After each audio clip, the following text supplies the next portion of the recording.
Hi, my name's Craig Petty and welcome to Nothing But The Truth. This is my chance to let you know what I feel about what's going on in the magic industry. Don't expect a high quality, studio-based review show. If you're looking for that, look somewhere else. This is a no-frills look at the good, the bad and the ugly. Basically, if I'm passionate about something or something has pissed me off, I'm going to let you know. You may love me, you may hate me, but I promise you one thing, there will be nothing but the truth. My name's Craig Petty, and I'm back. Okay, this trick is freaking cool. It's really good. I'm going to talk to you about it. I'm going to tell you what the trick is. I'm going to describe it. Then I'm going to tell you why I like it. And then I'm going to tell you why maybe you shouldn't do it. Okay? So, the trick I'm talking about is The Gift by Angelo Carbone. Wonderful routine. I think Angelo is an amazing creator. His Cue the Magic is in so many shows that I do. And he's great, you know, he's awesome. So he brings out this routine just before Blackpool called The Gift. The idea is really simple. You bring out this box, okay, it's kind of a small box, it's about this big, and you set it down on one side, and you take a pack of cards out of it, okay? Once you took the cards out of the box, you open them up, you show that they're all different, you give the cards to the spectator, they'll deal through the cards one at a time into a face-up pile so they can see all the cards that are going past. They can stop whenever they want to. There's no timing forces here, nothing like that. They genuinely, free choice, can stop whenever they want to. When they stop dealing, you ask them if they want to go on. It's very, very, very fair, very clean. You ask whether they want to stop dealing. When they stop dealing, you then take the box, you give it a shake, and they can hear there's something else in there. And you say, well, there's a prediction in there. It's been in there from the very beginning. They open up the box themselves. You can examine it if they want to. Not that they want to. They then reach into the box. They take out the piece of paper and it predicts the card they stopped on. This is a reputation-making trick. Now, this is based on a routine called Cram 101, which I bought many, many, many years ago from a magic dealer in the UK called Keith Bennett. And it's a great routine. It's a great routine. It does what it says. There's no negatives in terms of methodology. They really can. The deck, if they spent hours examining the deck, they would see that there's something not quite right about it. And you can't use this deck for any other trick other than this one. However, the freedom of displaying the deck means that there's nothing dodgy to find. You give them the cards, they see every single card as it goes past, they can stop anywhere they want to. There is absolutely no way a layman or a spectator would then think at the end of the trick, I need to look at that deck. Unlike some routines, the deck is completely inconspicuous. The box works like a charm. It really is that clean. You have a box, there can be nothing in it. By shaking it, you can hear something in it, and then they take it out, and that predicts what it is that they've stopped on. The box is really that clean. I also don't think people would want to examine the box, and the reason they wouldn't want to examine the box is because it's just a box. It doesn't look like a magic prop.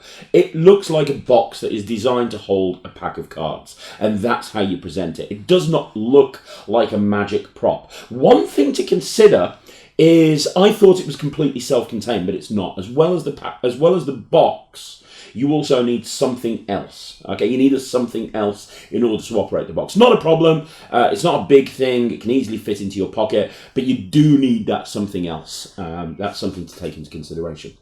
So that's the routine. It's very, very strong.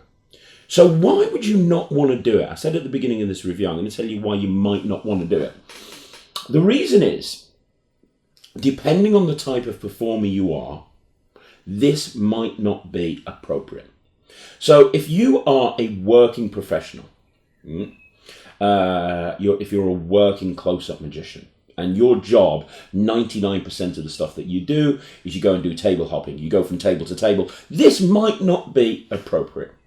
And the reason it might not be appropriate is because it's a pretty big box. You can't really put it in your pocket.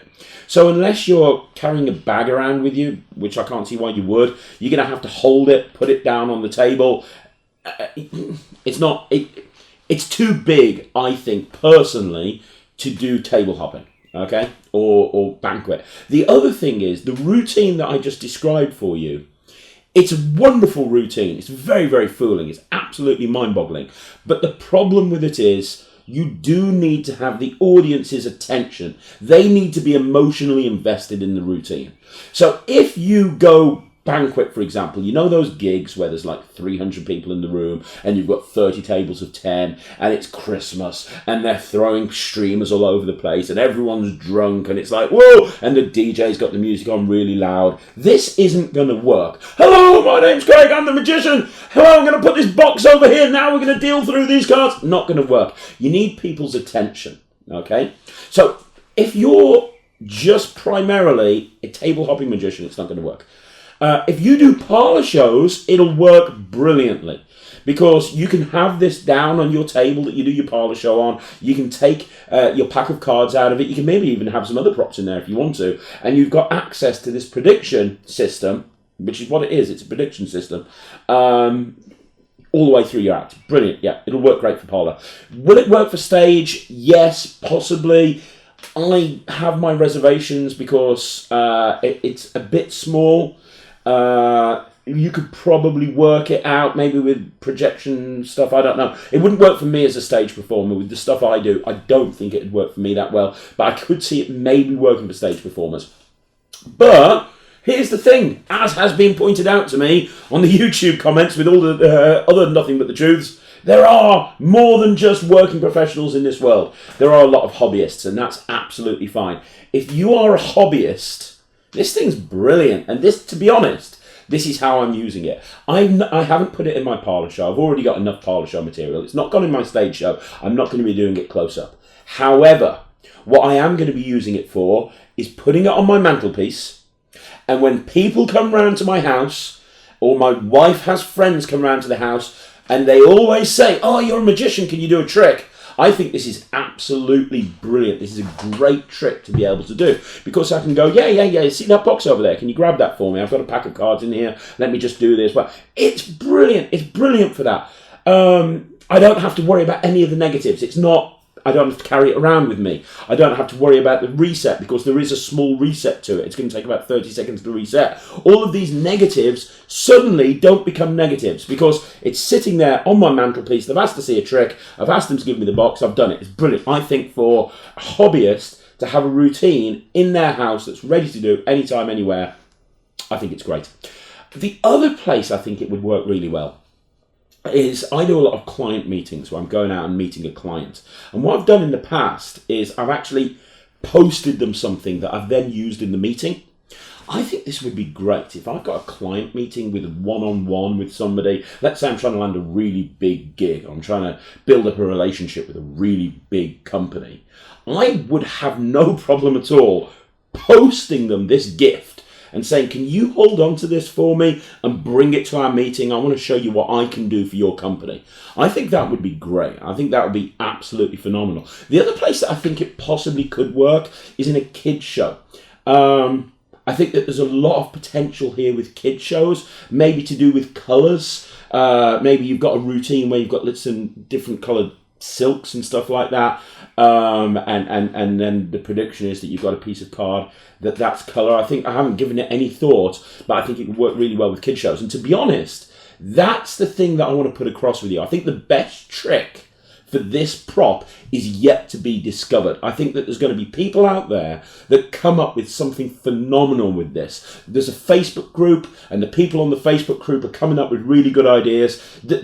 Don't look at this as a card trick. Don't look at this as it's a pack of cards and the box predicts the pack of cards. What you need to understand is this box can do so much more depending on your creative process. So as long as you understand that you can't put anything big in the box and it has to be basically a folded up piece of paper, you can go in any direction with this. And I think there's going to be somebody out there that's kind of come up with something brilliant. I'm already playing around with stuff with songs, and I've been taking these in Starbucks in the UK. Every week they have these little pieces of card by the till with downloads, and you can get free downloads off the Apple Store just by putting in a redeem code. And I've got tons of these because I've been collecting them. I've been working on a routine where people are picking a download, and the box predicts which download they're going to pick.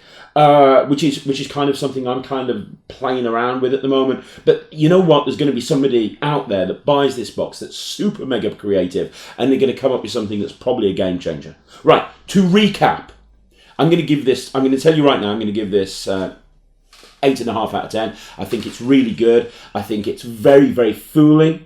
I think that it's amazing the way it can be examined at the end, how it works. It's almost like James Bond. It looks absolutely brilliant. And the routine that comes with it is brilliant. And the fact that you've got access to a Facebook group with some amazing routines. Check out the Schrodinger cat thing. Brilliant. Really, really good.